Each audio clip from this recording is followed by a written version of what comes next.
like for my children to do with the new civil that I feel like. Okay. It's really 5 minutes. Yeah. Which view do you want? Do you want the view from behind you? Or the view from your back? That's an odd angle to do. I guess it's good for That's stuff. why. It has a cam. I just turned it on and then it appeared. Yeah. I don't think I want you to see me from behind. Angle of the whole table. Yeah.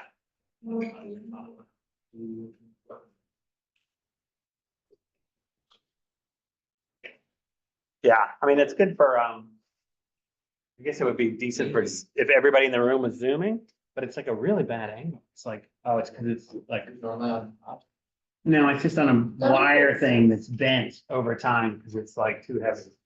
An L was slowly. Still, it's like a low angle, like. Yeah, you can put it on top and have it upward.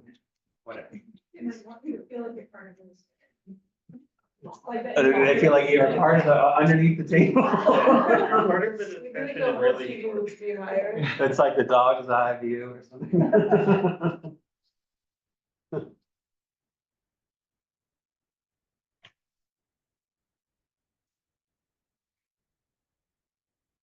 All right, so like I said last time, we're going to pause in the middle and have more discussion about how papers are going. People can talk to your neighbors and hopefully like whatever, share experiences.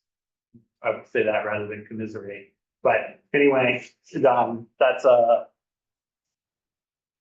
think that like that's helpful, I think, in a lot of perspectives, because I think like one of the hard things about this is sort of letting go of things that you were like, oh, I can do this and this and then this and this.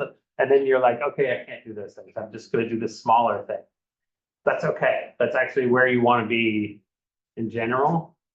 You can never be reporting everything you know. You're always reporting something shy of that. Because like a lot of the things that you know, you sort of know, but you can't quite explain them yet. And so you don't want to get out onto a limb and overextend. You want to talk about the things that you really have had time to think about and maybe explored around them a little, but you don't have to reflect the exploring around them in your paper. Your paper would just benefit from the fact that you understand it better than the specific things you're showing in the paper. If that makes sense. So like keep that in mind as you're going. It's you don't have to say everything that you figured out. Or you don't have to show everything that you figured out. It'll inform the way you write about the things you do choose to show. And that's also a good way to keep things shorter. Because sometimes there's something that was really meaningful to you in like understanding what was happening, like the figure that you made, but it's kind of really hard to explain what that figure is. You just know now, having seen it, what's going on better. Just put that in your, you know, in your mental bank and draw on it as you explain the figures you do choose to show that are easier to explain. Does that make sense? All right, cool. So today we get into the weirdest part of geophysical fluid dynamics, which is all of the extra forces you get on a rotating planet or in a rotating tank and how it makes fluid dynamics totally different than it is in 3D. Or in 3D, in a non-rotating Newtonian inertial frame. So we're going to talk a lot about this in multiple contexts.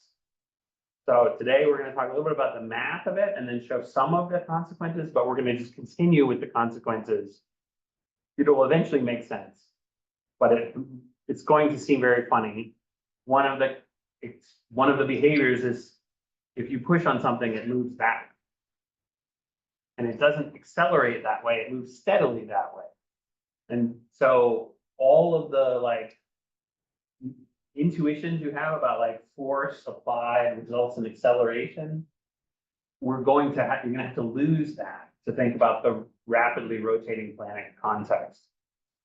But for today, we'll kind of pull them together and start and also look at some lab experiments, which will help kind of grasp what the end state looks like, even if you're not quite sure why yet. that make sense? And then next time, we're gonna talk about the Ekman momentum balance. And next time is next Thursday, not next Tuesday. We don't have class on Tuesday. And the Ekman momentum balance is one of these examples where those fictitious forces are dominant in the balance of forces. So, well, I'll get to them, why they're called fictitious forces. But as threatened last time, we're doing our review of balances, the beginning and the end. So this balance, the hydrostatic balance, what is it? How do you explain in words what it does?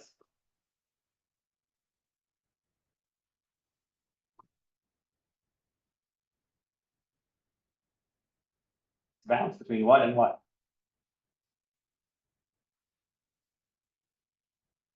Pressure gradient and gravity. Yeah. And the easy way to remember it is the pressure you're at is the weight of everything on top of you per unit area. So that's a balance between the pressure gradient and gravity. And notice that gravity is only in one direction. It's in the vertical. So the pressure gradient actually has three components. Only one of them is involved in the hydrostatic balance. There's also horizontal pressure gradients. We'll come back to what those do in a different balance. Okay. So here is the maybe familiar example of a non-rotating tank of water, which someone has stirred, and now they're going to put dye in it. And it spreads out because the water is turbulent. It's mixing stuff up.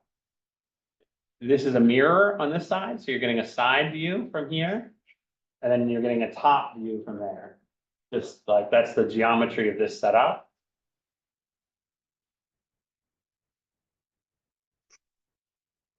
And obviously it gets more diffuse, less concentrated as time goes on because that initial dye is spreading out. And it spreads out kind of uniformly in all three directions.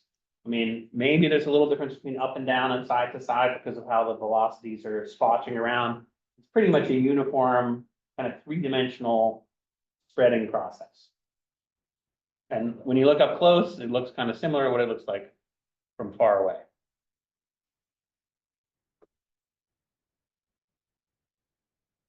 And that is a plug hole that's not open.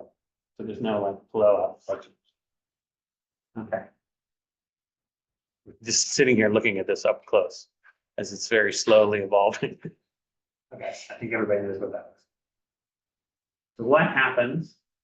Do the same thing, but rotate the tank and keep the camera rotating, co-rotating with the tank. So why is rotating weird from like a physics perspective? You get like centripetal force, but centripetal force like isn't real. Yeah, exactly. These fictitious forces would. It causes things to look like they deflect, even though they're traveling straight. It's like one way of looking. Yes, absolutely. So when you're learning this in introductory physics, they say, don't believe in those forces. Those deflections aren't real. You don't have to worry about them. In geophysical fluid dynamics, the deflection is the main thing we're talking about. Usually the dominant force balance involves the deflection first. All of the other accelerations that you're used to are secondary. And so we'll come to understand that over time and what that means.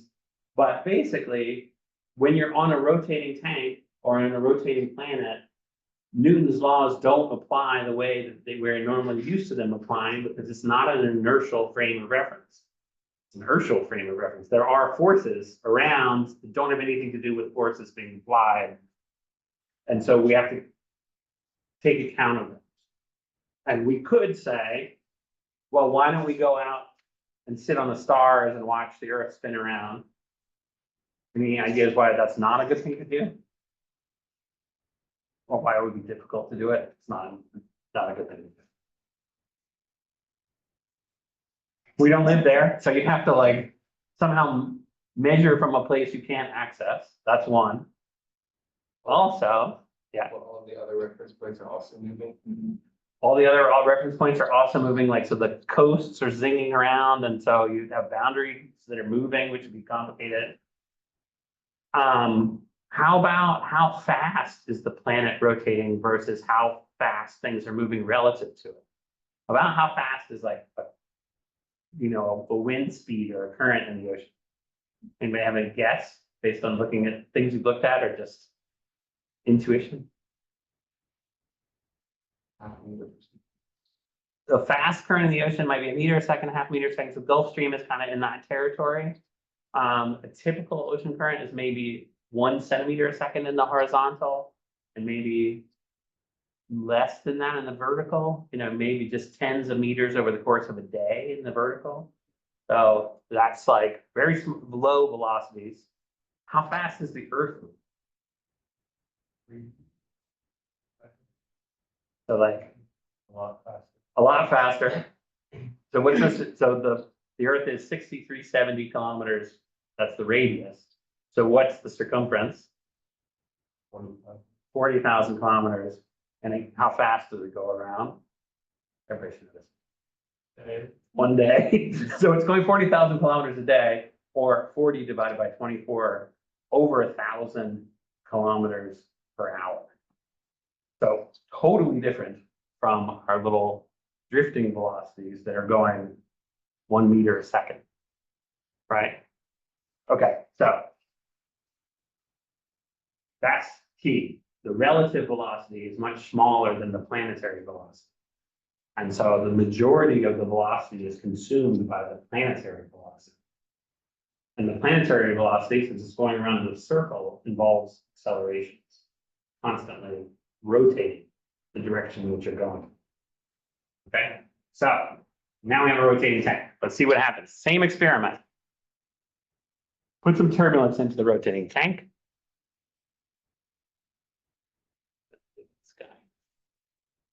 Can you see a difference already?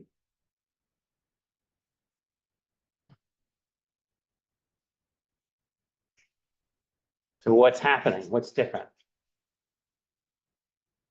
And notice how, is it the same from the side as it is from the top? No, it's totally different. It seems to have mixed pretty effectively in the vertical. But then once it gets to like a curtain, the curtain just wraps around itself in kind of a two-dimensional motion. And it is straining out into little thin filaments of dye. And now when you zoom in, you can see that they're kind of wobbling like this, back and forth and back and forth. So it's qualitatively different fluid motion. Not a little different, it's totally different. It would be different if you take the power spectrum of this class of turbulence. It's different in the dominant force balance. It's different in the length scales of correlation. It's different in its anisotropy, and so on and so on. Like lots of differences. We're going to talk about we're going to introduce the rotating equations of motion. So all those fictitious forces, what do they look like? What can we do with them? And then we're going to look at two dominant balances that will explain a lot of what we're seeing in that figure.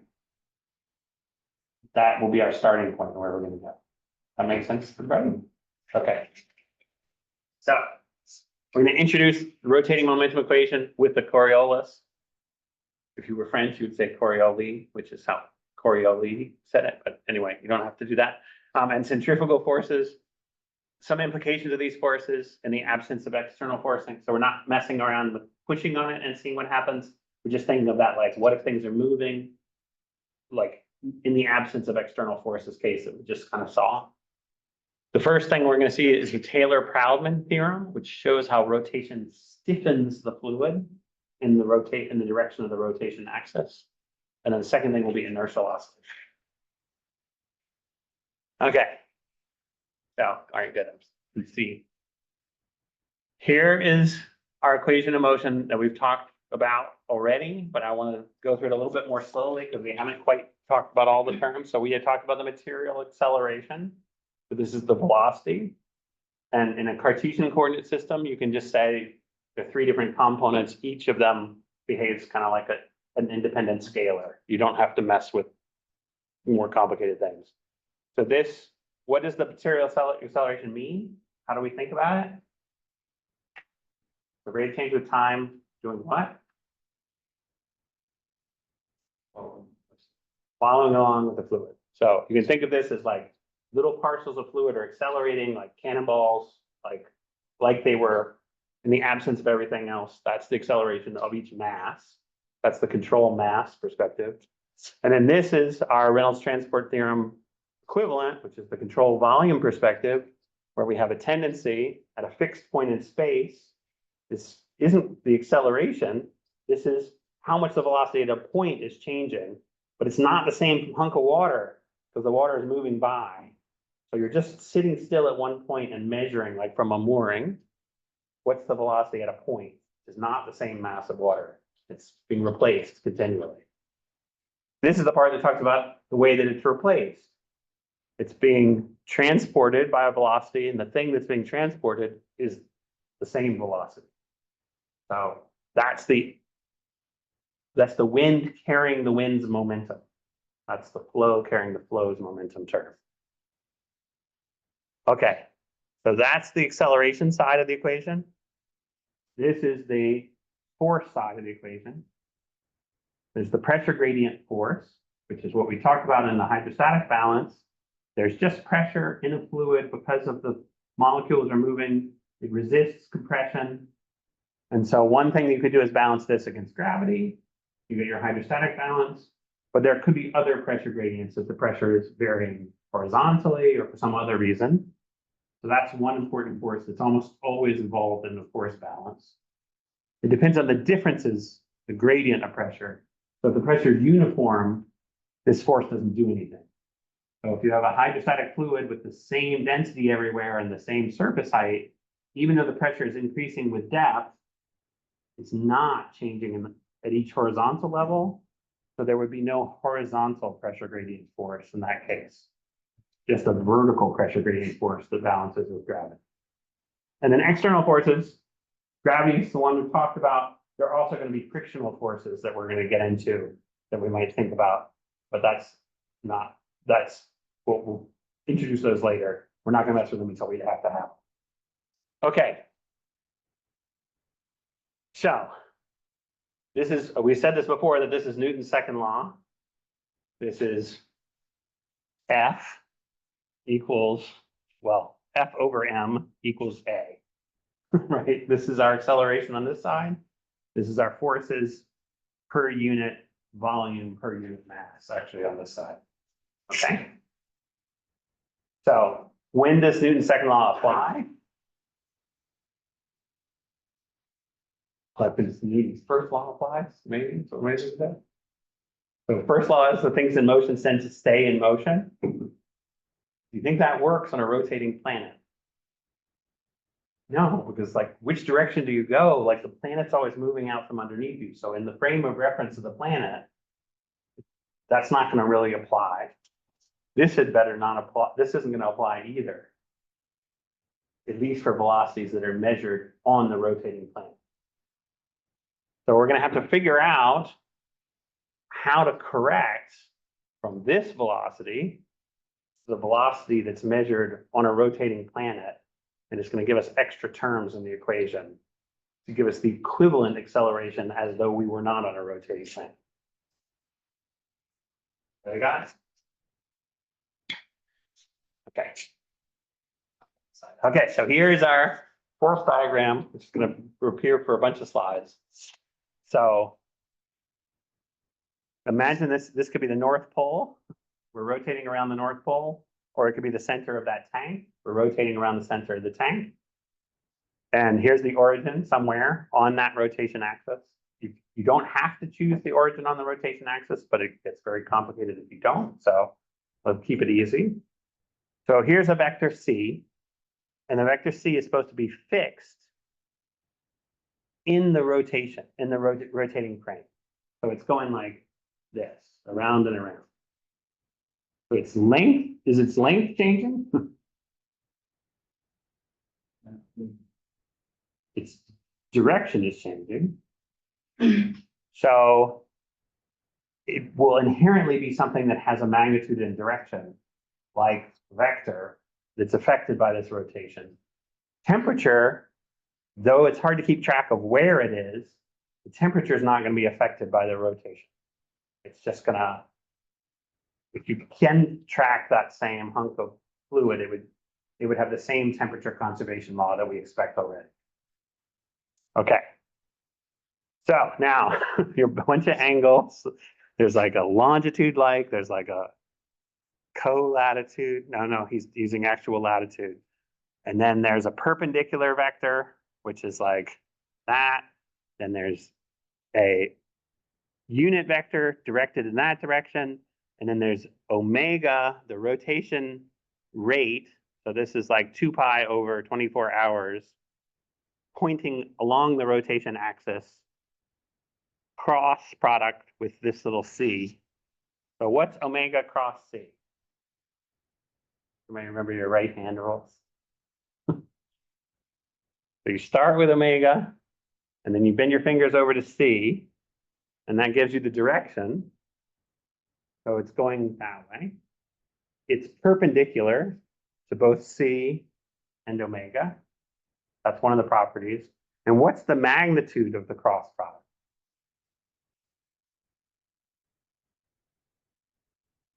Tangential. It's like the, yeah, it's, here it's going to be the tangential speed. But like, how do I, there's a cosine of this angle between them in there. So it's the magnitude of omega times the magnitude of c times the cosine of the angle between, which gives you the speed. Okay? So that's what it is for a vector that's fixed. So now let's see it in equations. An infinitesimal change in c results from an infinitesimal change in lambda, as it's going around, in the direction m, with the magnitude c times the cosine of the angle between this angle. Okay? So it's proportional to the angle that's been moved, and it's proportional to the magnitude of c, and it depends what latitude you're at, essentially. And the direction is in that tangential direction. We also could say, well, this little bit of angle is that angular frequency per unit time. So I could put an omega, which is just delta lambda divided by delta t, and put omega delta t in place of delta lambda.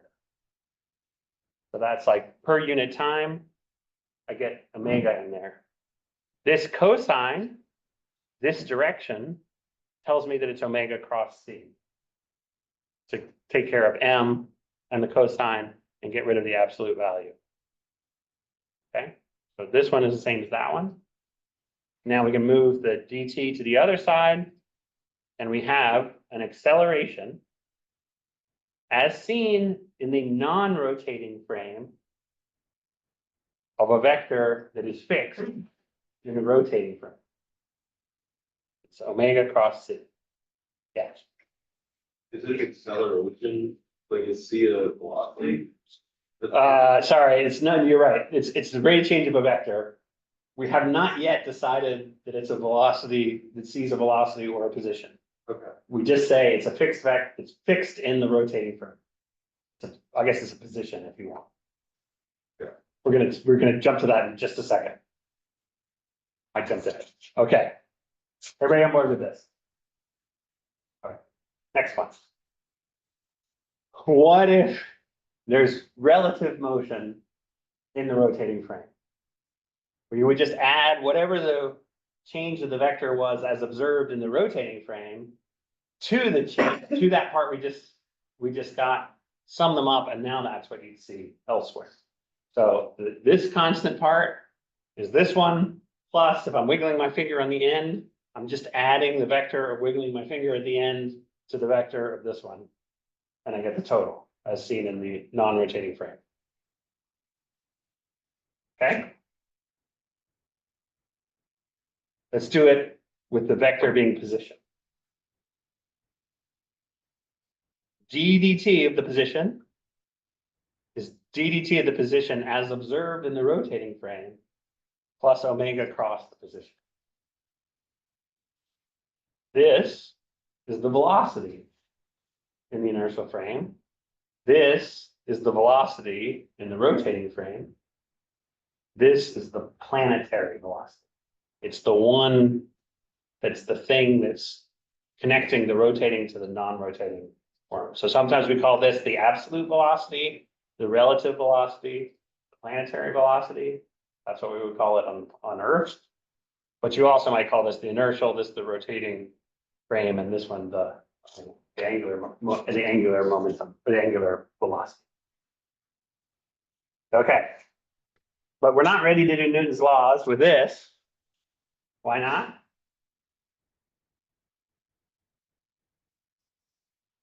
We need acceleration. We need another time derivative.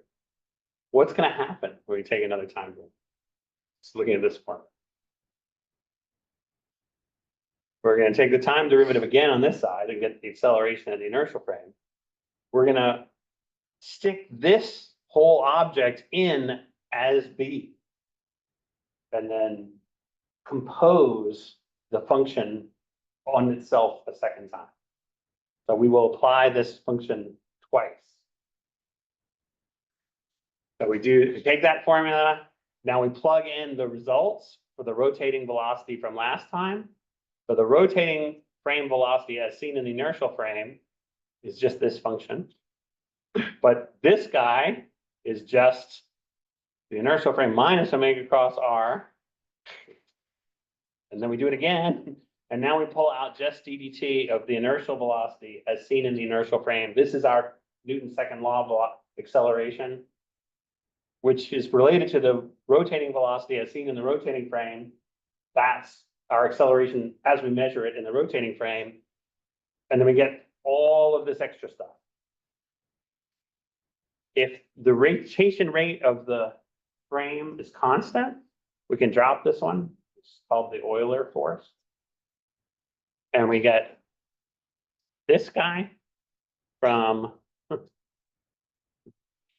we get this guy from this guy, and this guy from this guy. So we have two correction fictitious forces. We have the Coriolis force and the centrifugal force. But this way is a little bit confusing. We could have also done it like I said we were going to do it, which is dvi dt equals d dt something plus omega cross something. And the something is going to be d dt of position plus omega cross position. This is as seen by rotating frame. This is as seen rotating frame. This one d r dt rotating frame plus omega r. Okay. So ddt of ddt is the first term. ddt of omega cross r is half of the Coriolis. Omega cross ddt of r is the other half of the Coriolis. And omega cross r is the centrifugal. So two different ways to get the same thing. It's the function on the function. Yeah. Do we like, how do we want to see it? We've derived like the inertial or the rotating acceleration on the left hand side. Yes. So that's what we're at. We like want. This to is know what we're how gonna it measure. behaves. Yeah. Okay. Is that because we are in the, like, we're in the rotating reference frame? Yes. We want to measure our velocities and our accelerations in this frame. But this one is special because that's the one that appeared in this equation. So we know what to do with an acceleration in the inertial frame. We balance it against the forces.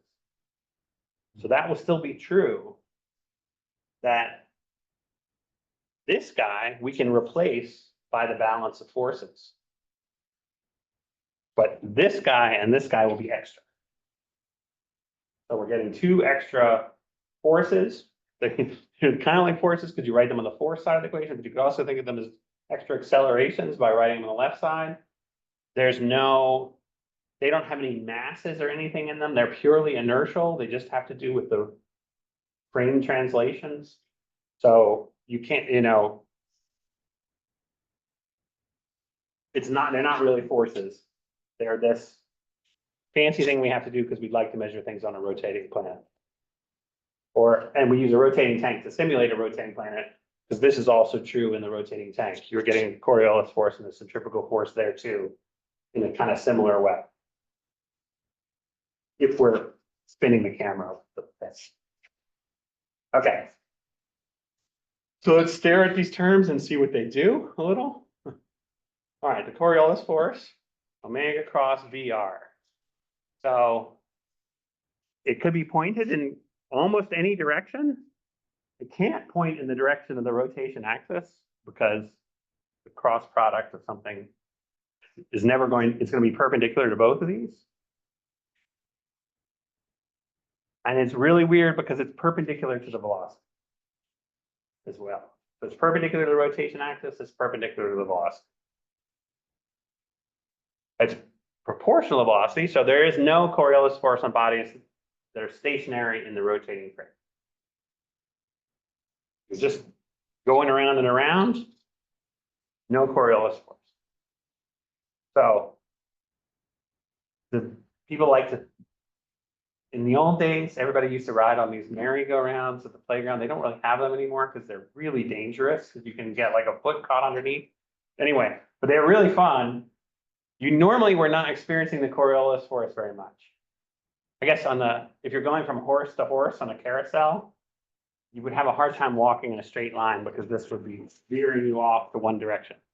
That's maybe the experience you've had. The centrifugal force, on the other hand, you're definitely familiar with that. If you're going around on something, you feel like you have to hold yourself in to stay stationary. So you're not accelerating in the rotating frame. You are experiencing a centrifugal force. There must be some other force going on to balance that, which is you pulling on whatever you're pulling on.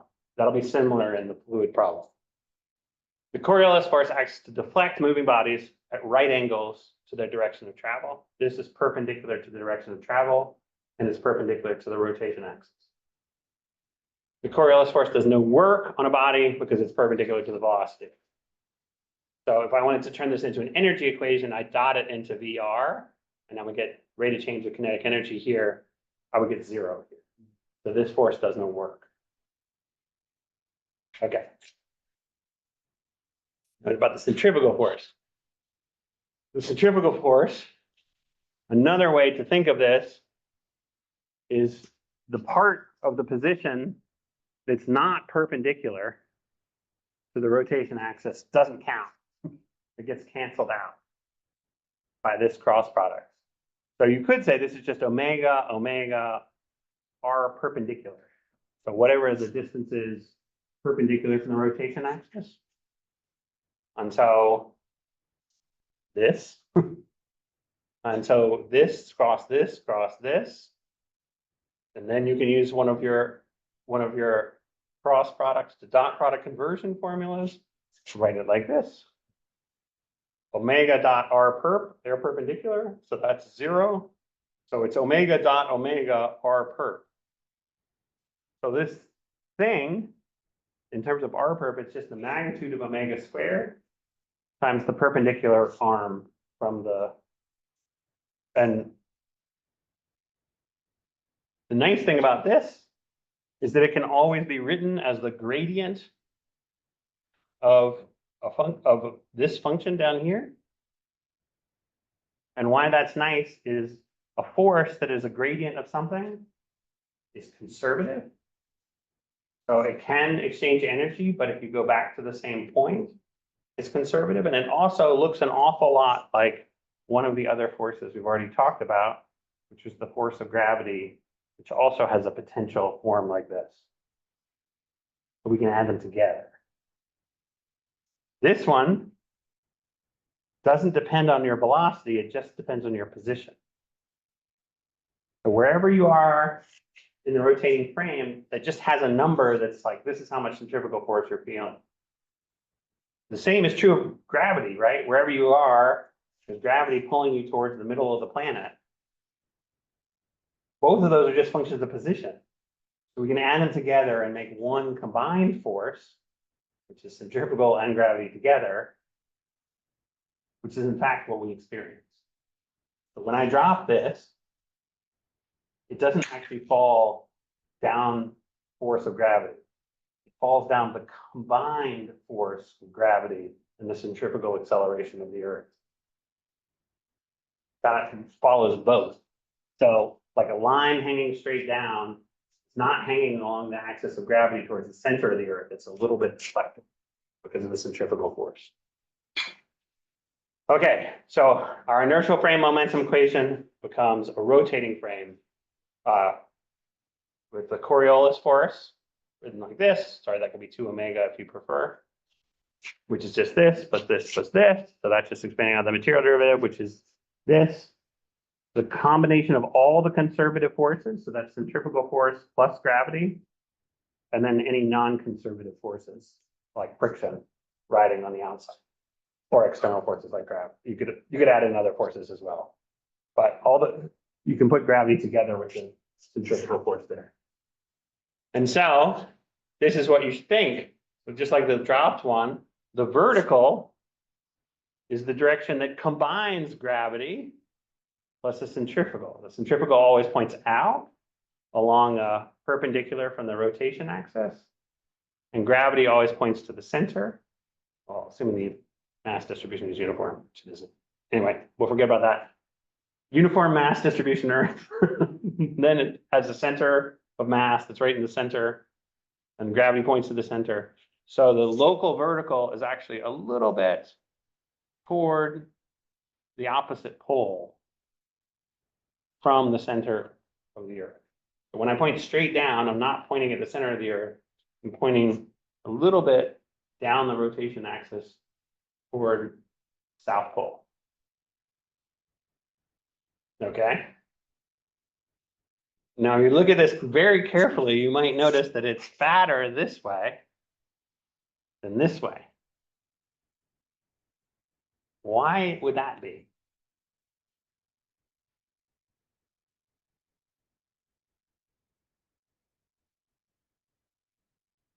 If this is always deflected a little bit that way, what does it mean about something being perpendicular, that is horizontal, versus the vertical?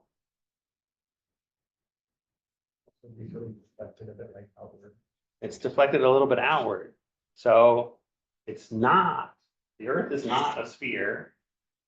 It's not even close to it. Well, it's close to a sphere. It's closer still to a reference ellipsoid, an elliptical rotating thing where this radius is smaller than this radius by about 1 part in 300.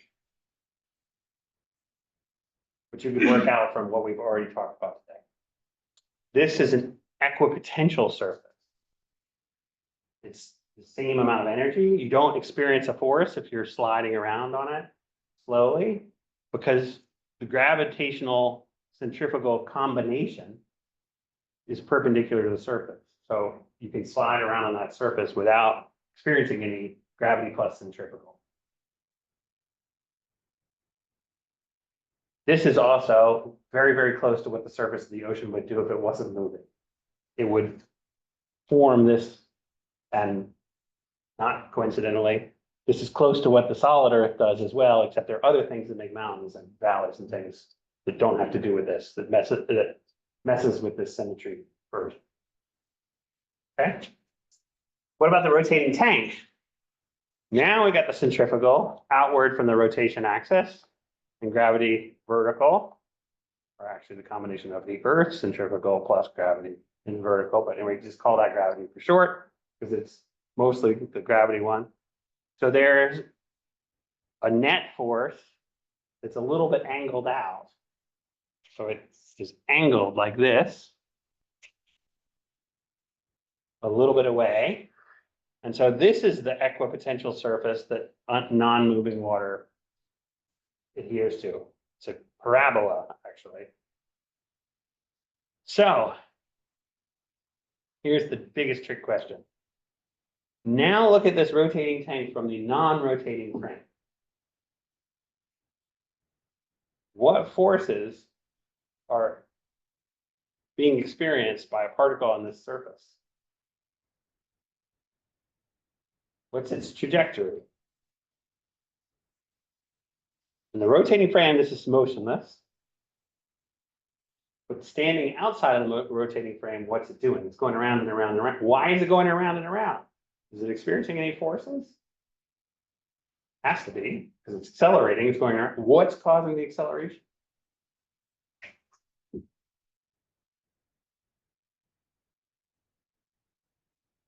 What's the hydrostatic pressure over here versus here?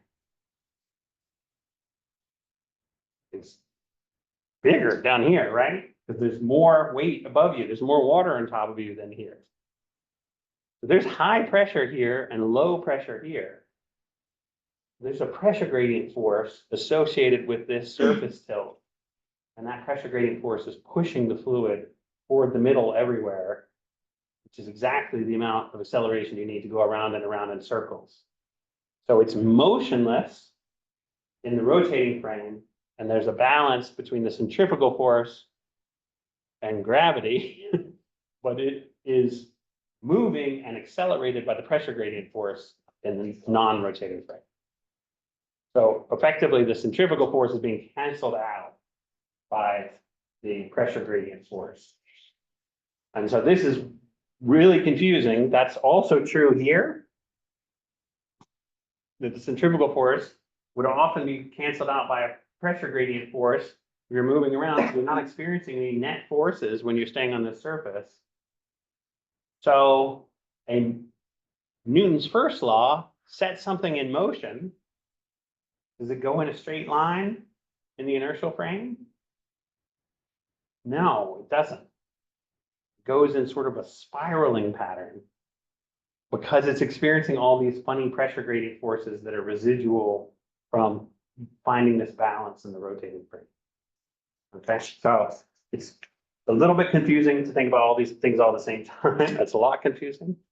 There's some simplifications we'd like to make that'll make our lives a little bit simpler. Rather than, we could do the whole problem in spherical coordinates, and Wunsch actually writes a lot of the equations in spherical coordinates, which it's confusing because they're just like extra metric terms and factors of the radius of the Earth and things that appear in all the gradients. It's confusing. We're almost always going to work in a tangent plane instead. So we're going to pick a central latitude and kind of work around there. And in the tangent plane, all of our gradients are going to come out to just be X, Y, and Z with the tangent plane. So Z will be up the local vertical, Y will be northward, X will be eastward. And so you can put all of these equations into that tangent plane. There's only one latitude. So this cross product just becomes the value. The cross product plays out in all these different terms. The important terms are the ones that are in the local vertical, not the full rotation, but the rotation just in the local vertical direction. And that gives you these two terms. So the Coriolis force just appears with a constant prefactor as a v velocity, a y direction velocity appearing in the x velocity equation, and a x direction velocity appearing in the y direction equation. So that's exactly what I mean is when you push on something, it does not go straight because the velocity in one direction is causing an acceleration in the other direction and vice versa. So there are not many straight lines here and without the application of other forces. For using this plane, we need to zoom in to the point where curvature error isn't really, don't need to account for it anymore. Yeah, so if we go far enough away, this approximation starts to break down and we would have curvature terms. We can do one better than this. This one's really easy, actually, because there's not, F naught is just a function of latitude, but there's actually, if you play around with this and like rotate the coordinate system, it actually doesn't even know which way is north and which way is east. I was just giving you those orientations of X and Y as examples. I could point Y northward and X westward, and I still get the same equation. Doesn't know what north is because everything has been kind of washed away in this tangent plane. But if we go one more correction factor and we don't use a constant value of F, it's called the Coriolis parameter, but we use the one that still has the latitude in it, and then we do a Taylor series on the latitude and just look at the small deviation, we get a correction, which is always written with beta as the slope of that correction. This is beta times the northward displacement. So now in this system, we know the difference between north and east because we know that our rotation rate increases as we go to the north. That's what this part contribution is for that. You also can tell the difference between southern hemisphere and northern hemisphere this way because the rotation rate is increasing in different directions. And you said local vertical on the left side. Does that mean like in the plane northward or southward or Yes. in and out? It actually, we do something called, which is definitely skipped over, something called the traditional approximation, which is these other terms in the Coriolis force, we just neglect them. We're neglecting this one in favor of this one because vertical velocities are smaller than horizontal velocities. And the same for this one. And we neglect this one typically because we're almost always hydrostatic and we're throwing away all those accelerations anyway. So we just don't worry about it in the vertical. You can put it back in and interesting things happen. I'm going to show you a little bit more when we get through the Taylor-Proudman theorem, there's a good way to think about exactly what the effect of that is. Okay. So this is what I was saying about the northern hemisphere and the sun. In the northern hemisphere, F is greater than 0. That means we're rotating this way. And beta is greater than 0. That means we're rotating more that way, closer we get to the pole. In the southern hemisphere, we're rotating this way. And beta is greater than 0, which means as we go northward, we're tending towards larger and larger values of F. So it's negative getting smaller magnitude. It is positive getting larger in magnitude. Makes sense to everybody as you go northward. Okay. So from this set of complicated equations, we can get to much simpler sets of complicated equations. So this one that we talked about before is 9 equations for 9 unknowns. If we just go to the rotating equations and make some of these simplifications, we're now in 7 equations and 7 variables. Now I'm bringing in temperature and salinity, simplify our thermodynamics as we talked about before. So potential temperature, salinity, mass, and the state, equation of state. We can put the Boussinesq equations on top. And so now we've made our gravity really simple. It's just the buoyancy force. This is essentially the equations of motion that are solved for in the Echo model. They're locally Cartesian. There's locally a rectangular grid, even though it's it's spherical coordinates on the large scale. On the small scale, it's locally Cartesian. It has a potential temperature. It has a salinity. It has a incompressible looking mass equation, and it has the buoyancy appearing there, which goes through the state equation. So here's the same thing. This one, it didn't write beta. I didn't simplify this out into the beta plane. This is the beta plane version. This sort of ugly mess is the equation set that we're normally going to be working with. Some parts of this. So here's our hydrostatic pressure gradient, our hydrostatic background pressure, our buoyancy, potential temperature, salinity, and then we've just got these 2 components of the Coriolis force left. And our pressure gradient has gobbled up our centrifugal force as well.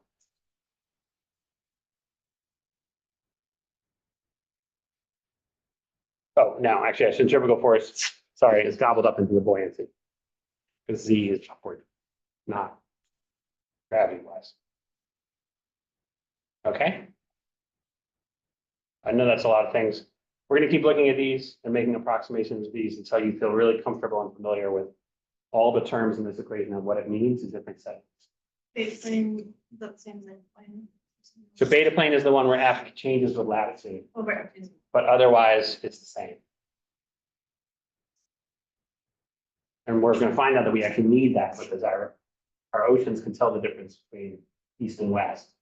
And we need to break that symmetry, which is not there in the F plane. Quick question, but model is it's kind of rectangular, and in the model, when they, for example, temperature, they say it's at the center, but my intuition tells me temperature is like it will be uniform. So is that just a matter of convenience of calculation, or is it like? Oh, like where in the Yeah, box? where in the box, is it just computation of convenience, or is it? It's computational convenience and it just keeps track of what's happening, but. All right, I'm not even gonna draw this, so I'm gonna draw it. If I connect these points, there's another grid, which is also a rectangular grid. It's underlying that one. So this one, we put temperature in the middle and fluxes in and out from the sides is the echo grid. This one is one that has the velocities in the middle and the temperatures on the side. It's just which one you call which. They're both there. We just, when we index the variables, we index them one the temperature in the middle. But yeah, in this case, the fact that these are nearly rectangular solids is how we're contacting this Cartesian thing, rather than being really weird sort of, you know, I don't know, what, slice of pie with the end already eaten kind of shape things that are what you can imagine if you had really long excursions in the north-south direction. They would be very distorted like that. Okay. So last thing before we break to talk about papers. How big is this term? So we kind of hinted at it because we said, how fast do we move as we move around the Earth, which is essentially what this term is measuring. It's measuring acceleration, not the velocity, but they're proportional to one another. And this is the acceleration versus the Earth. Right? How would I estimate the size of different terms in an equation? How could I do that? Like, well, this term, how do I estimate its size? If I'm able to measure some things or estimate some things. I know how big 2 omega is, right? It's 4 pi over at the day. And the velocity is whatever the velocity of the thing I'm talking about. How big is this one? The rate of change of the velocity I'm talking about.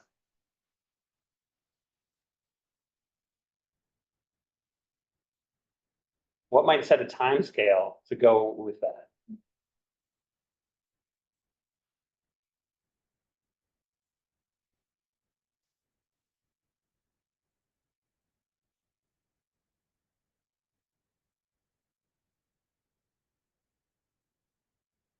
A length scale? Like if you knew your velocity that you're measuring and you knew. Yes, so I could smaller. do this as velocity squared over length scale, and I would get the right units for it. And that would be setting this based on its advective scale. So this one is in fact exactly that. This is a velocity times a velocity over a length scale, because the derivative is over. This one could be different. This is what's setting the rate of change of something. So you're looking at something and it's changing. That's how big this one is. This one is that velocity scale, and this one is the Earth scale. So let's take the ratio of this guy and this. This one is velocity squared over length scale. This one is velocity first power, 2 omega. The thing that lives is one velocity scale, one length scale, 1, 2 omega. This has no dimensions because these have the same units.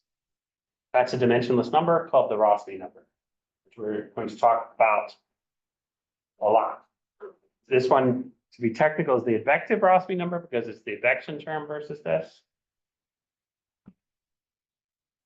And our little argument about how big the Coriolis force might be versus how fast the planet is moving, or really how fast the planetary velocity versus the relative velocity was, that's kind of what this is measuring. The U is the velocity of relative velocity, and the 2 omega L is like the planetary velocity, or omega cross L, right? That's like how far you're going in a certain length for a certain amount of omega time. So one way to think of this is it's the ratio of those two velocities. So do we expect it to be a big number or a small number for ocean motions? Small. Our length scales are going to be big. Our velocity scales are going to be small in comparison to the rotation of the Earth over large length scales. Okay, so this is a small number. Here's the same thing, but just this term versus this term. And we go through and we get a ratio of time scales. So 1 over the rate of change time, the time that categorizes whatever the motion is we're talking about, versus omega, which is a frequency. So it's a frequency times the time. So this is like a number per day, and this is times a length scale. So what do we need to do to make this number small? We need to look at things that are slow. Their time scale is long in comparison to what?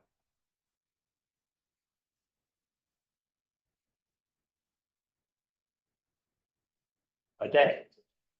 So the temporal Rossby number will be small when we're talking about motions that persist for longer than a day. So ocean motions that we're going to focus on in this class are small Rossby number motions, which means the velocity is going to be small relative to the planetary velocity, and the time scale is going to be long compared to a day. When we go back up to this equation, that means this term and this term are small in comparison to that term. We can approximate the equation like that. We're not only going to elevate the fictitious forces, we're going to throw away the real accelerations in favor of the fictitious force and only hold the fictitious force as our only acceleration often. That seems like a crazy thing to do, except this term is nonlinear and we just threw it away. So suddenly we can do all kinds of linear partial differential equation solving and mess around with this side of the equation, get lots of sleep. All right, let's talk about the paper for a few minutes, and then we'll look at our 2 motion classes of motion that explain the tank at the beginning. But turn to a different neighbor than talk too much. Discuss your favorite.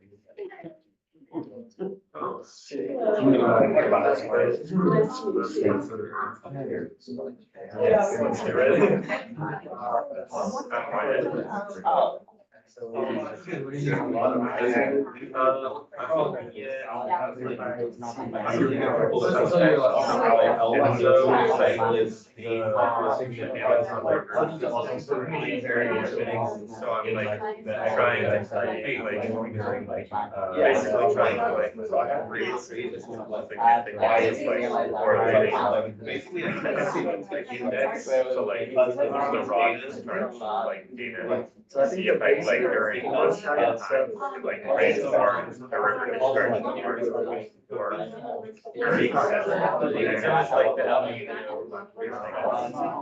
Yeah, so like. It's measured based on surface temperature. So like,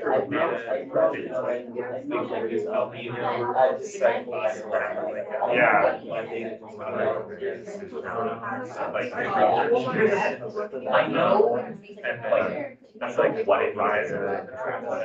Yeah, I'm just comparing the data sets, so I'm comparing like as that, so I'm actually weird, observational data that resolution, different pressure gradients. And I don't know, in terms of that, but And basically. I probably just made things about the word mark. So they will use $2. One might say they are. So, yeah. So actually, so this is, I'm also prepared. I know where you're not, no, I'm very old. That's how to be an artist. That's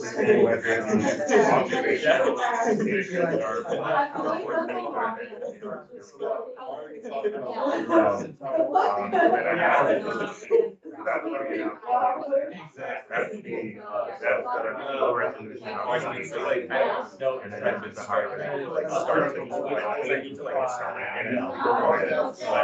and you're right.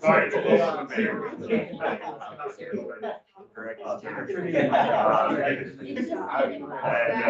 got the, I calculated this over. The base, yeah, it looks like the, they are more simple. Observation data are more simple. So the difference in resolution. Compared to, that's very close to, the analysis. They have like, I would say. So, and then I just compared like the seasonal size.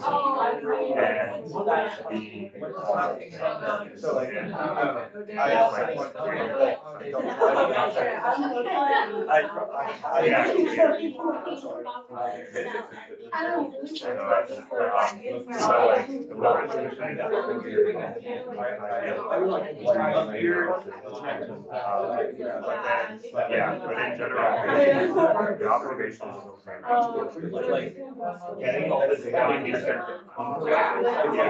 it just probably just shows like the model. But yeah, basically, the challenge is next challenge was to get the data. Yeah, regrading it, and then the smart,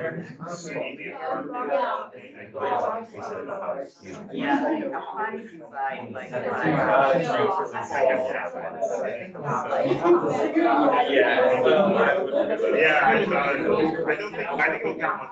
All right.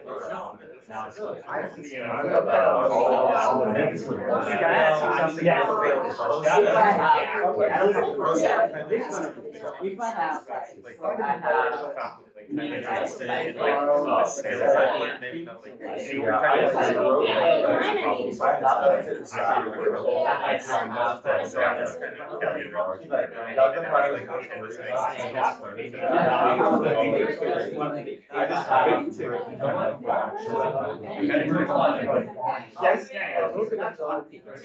So all of it.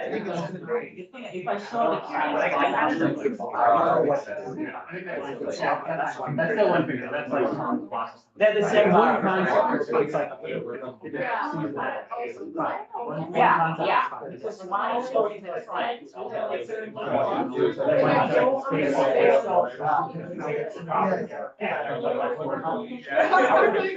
That's it, that kind of. And you don't have to be back, I hope you're not gonna be like counting the last few words. Normally there's plenty of room, so you only really go down to it if you're like really overloading.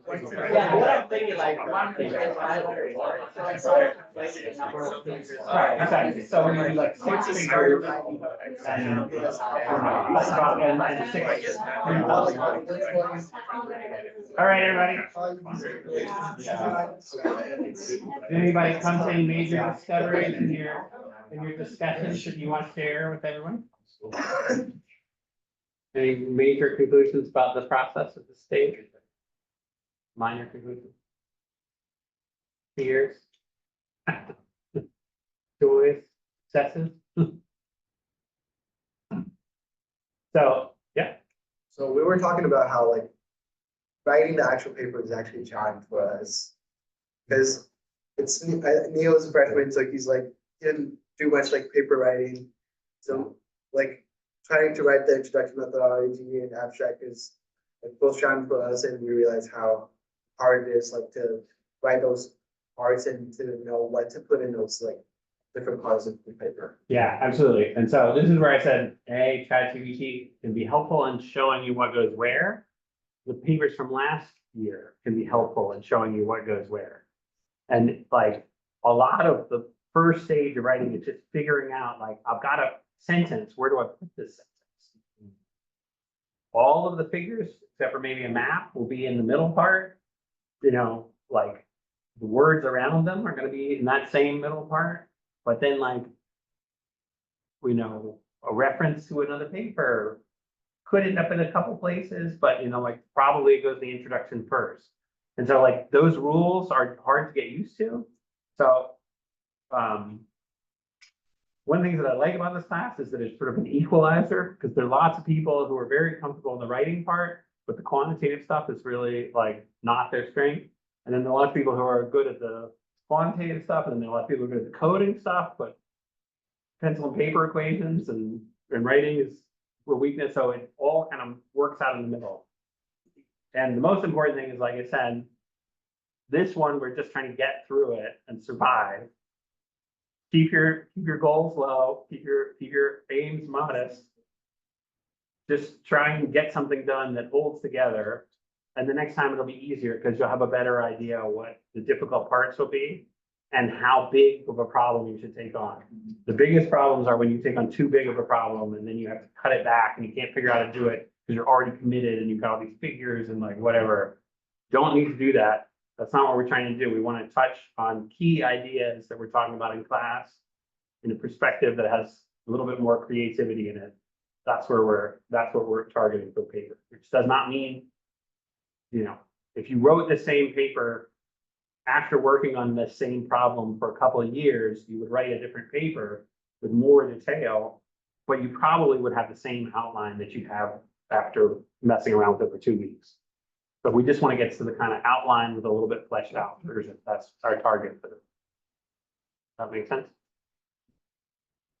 Okay, so let's talk about the Taylor problem tool. Okay, this is our inertial, our rotating momentum equation. And we use small Rossby number. That means this guy's big in comparison to the two constituents of this. So let's just drop that. And what if we assume the density is constant? Then I can pull it inside that gradient.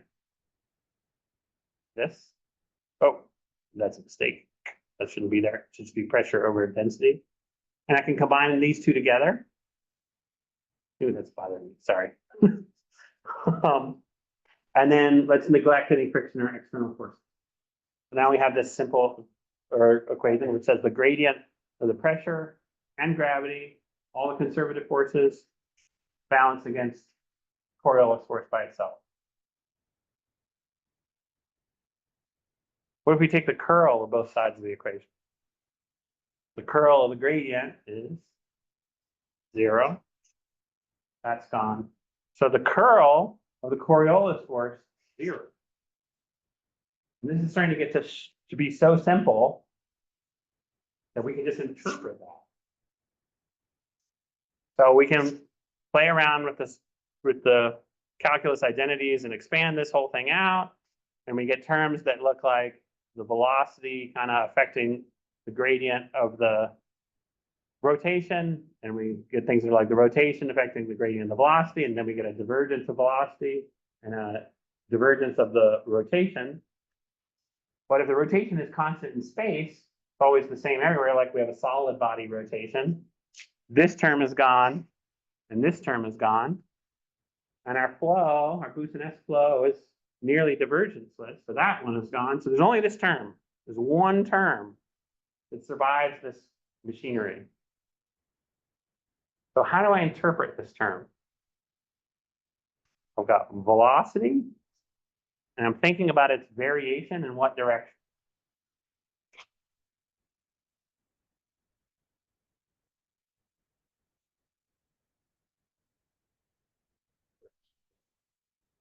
So in our rotating tank, the rotation direction is up.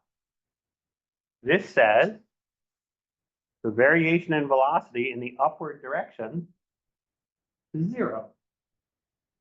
What kind of flow has no variation in velocity in the vertical direction? 2D flow.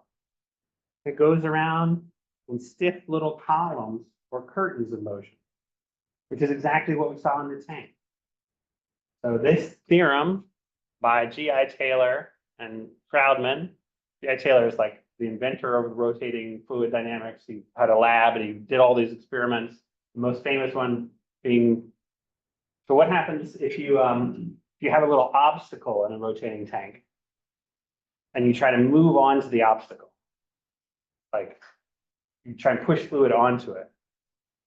It's going to be really hard, right? Because you need some of this, you need to break your motion to go up on the obstacle. So apocryphally, which he didn't do, well, maybe he did. He put goldfish in a tank and spun it and put little obstacles and he put them on top of the obstacle and see if they would stay on it as it went spinning around. And he put them in the rest and see if they would swim up onto it. But apparently it didn't happen. But the idea here is that obstacles, the flow will go around the obstacles. It would be very difficult to go on and off because you'd have to change your velocity in the vertical to do it. This isn't an exact relation because we neglected friction, constant density. So in some sense, our new force balances beyond this will be putting back in variations in density, friction, and then breaking away from this. But the leading order kind of flow you should be thinking about in a low Rossby number that is rapidly rotating fluid is vertically uniform columns or curtains of motion. Okay. So we look at the video again and look for the columns and curtains. Now we know what to look for.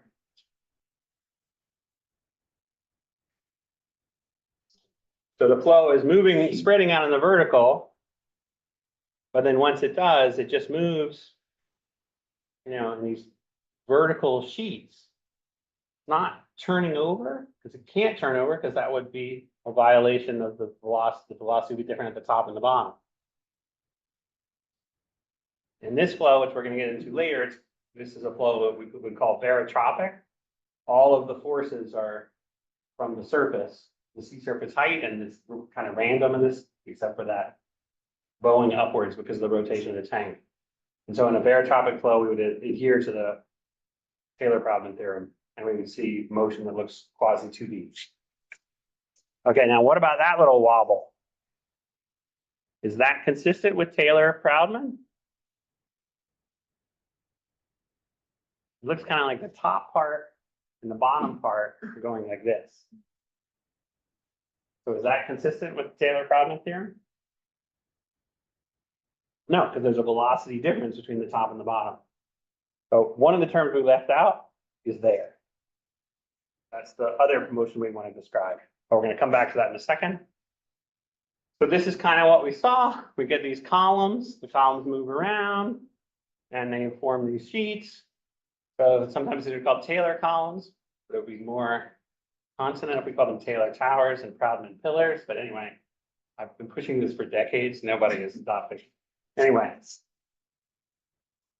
what about on Earth? Now we have all these little columns that would be aligned with the rotation axis. But we just said on the F plane and the beta plane, we're actually not going to align them like that. We're going to align them like this. We're going to align them with the local vertical rotation axis. It's kind of both, depending on what you're looking at. The key one that makes it go around something like this is if you're going a long distance in a thin fluid, like the ocean. So the ocean is about as thick as the paint on a globe. That's what you should think about. It's a very thin shell on the outside. So 4 kilometers versus 6370. Not a whole lot of ocean depth. And so most of the ocean motions are really kind of quasi horizontal. And so there's really just not room to turn over at an angle to the surface of the Earth. And so it turns out that the local Taylor-Proudman theorem and the traditional approximation works. But there's another planet in our solar system for which that is not true. Jupiter has a really deep atmosphere with lots of convective forcing. And so you see, this is the coolest thing. This is what the poles of Jupiter look like. You can see these Taylor columns and these vortices that are just like stuck down in.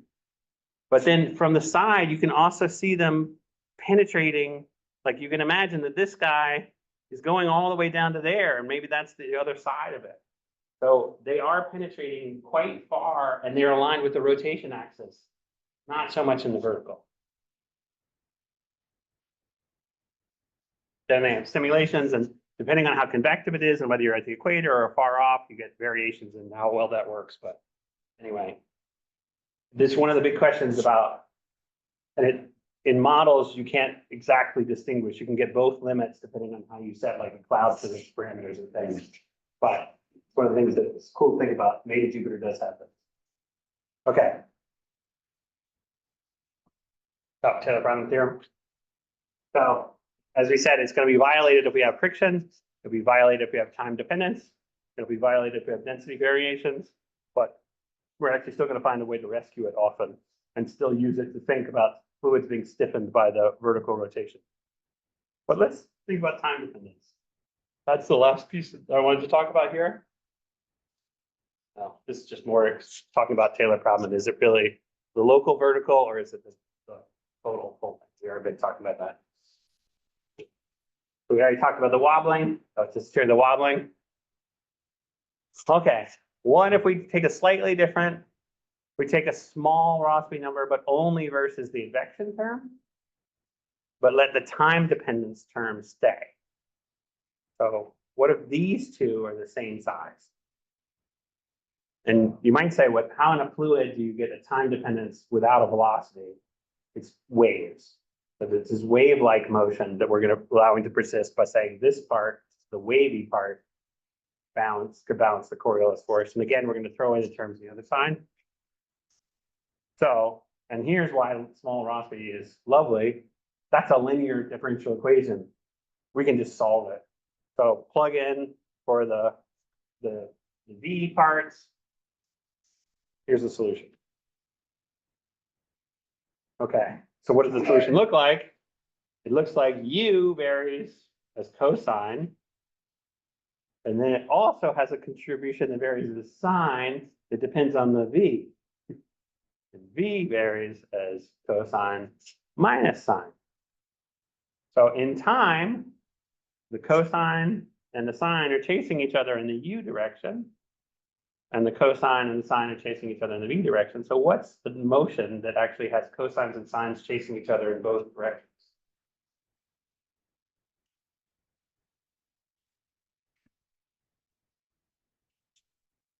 Circles. So it's going around and around in circles. So an inertial oscillation is motion in a circle. But if we look at it from the top and we've got a nice curtain in there, what we see is a wobble. Because one velocity is just wobbling back and forth perpendicular in time. What period? We didn't even really address how fast the tank was rotating. You just saw like the hands reaching in and kind of being swept away. That wobble was actually happening 2 times per rotation period. So it goes twice per day at the poles. It goes twice per pendulum day, which is just F with 1 over F. And how many days does that give you on other latitudes? It doesn't have it at the equator. And it goes once per day at 30 north at 30 south. So that's these little oscillations. And they always go the same directions. In each hemisphere, they have a preferential direction. So here's an example of a drifter that's dominantly following an inertial oscillation. It's going the other way. That's 0 hour, and that's 12 hours. 0 hour. Oh no, this is August 17th, August 24th. Okay, so it is going that way. And so how many days is that? That's 7 days minus a half a day. How many loops do we get? 1, 2, 3, 4, 5, 6, 7, 8, 9, 10, 11. Few more than 1 loop per day. What latitude is that? Roughly. Is it at 30 north? Faster than 1 per day, right? It's actually at 57. Okay. And you can see, so this is a pattern that they would do in the northern hemisphere. They go the other way in the southern hemisphere. At the equator, you might have them off the equator and not have them on the equator. They might be combined with a linear and make sort of spiraling patterns. And this is the force balance. That basically the Coriolis force is pushing you in, which is just causing you to accelerate back toward the middle all the time. And so you're just like spiraling around a circle, going around it, because the Coriolis force is balancing your acceleration and keeping you going inward. When you look at a power spectrum of just velocities in the ocean, one of the big spikes you see is the inertial period, because this motion just kind of hangs around. There's not really a lot to damp it. So whatever else is going on, you can add this on top. So you could add an inertial oscillation on top of the Gulf Stream. You can add an inertial oscillation on top of, you know, a Rossby wave, whatever you want. And the reason why you can add it on top is because this is a linear differential equation. We threw away the one nonlinear term. So we can superimpose different solutions on top of each other in a linear differential equation. This is like, just to clarify, this is like just a characteristic of fluid sitting on top of a rotating sphere as an inertial oscillation. Yeah, or in a rotating tank, or in a rotating setting in general. You should always have a free inertial oscillation kind of motion that is locked in period to the rate of rotation. And a function of where you are on a sphere, or other interesting rotating shapes. You could do a non-sphere thing too. And then here are the tides, which you might think kind of related.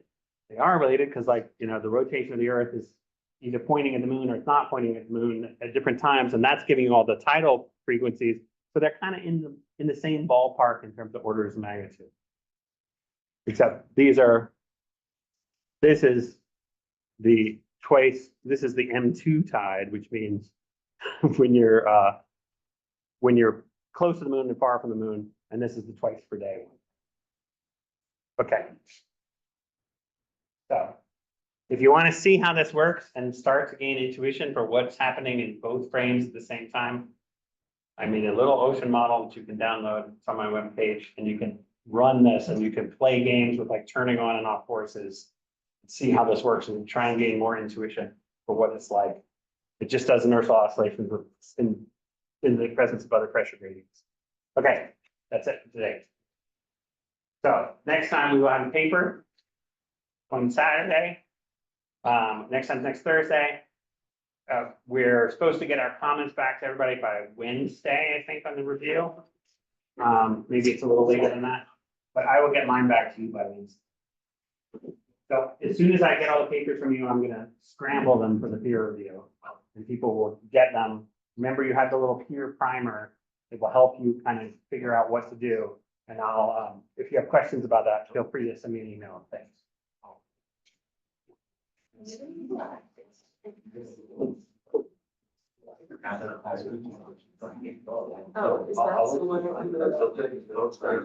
one?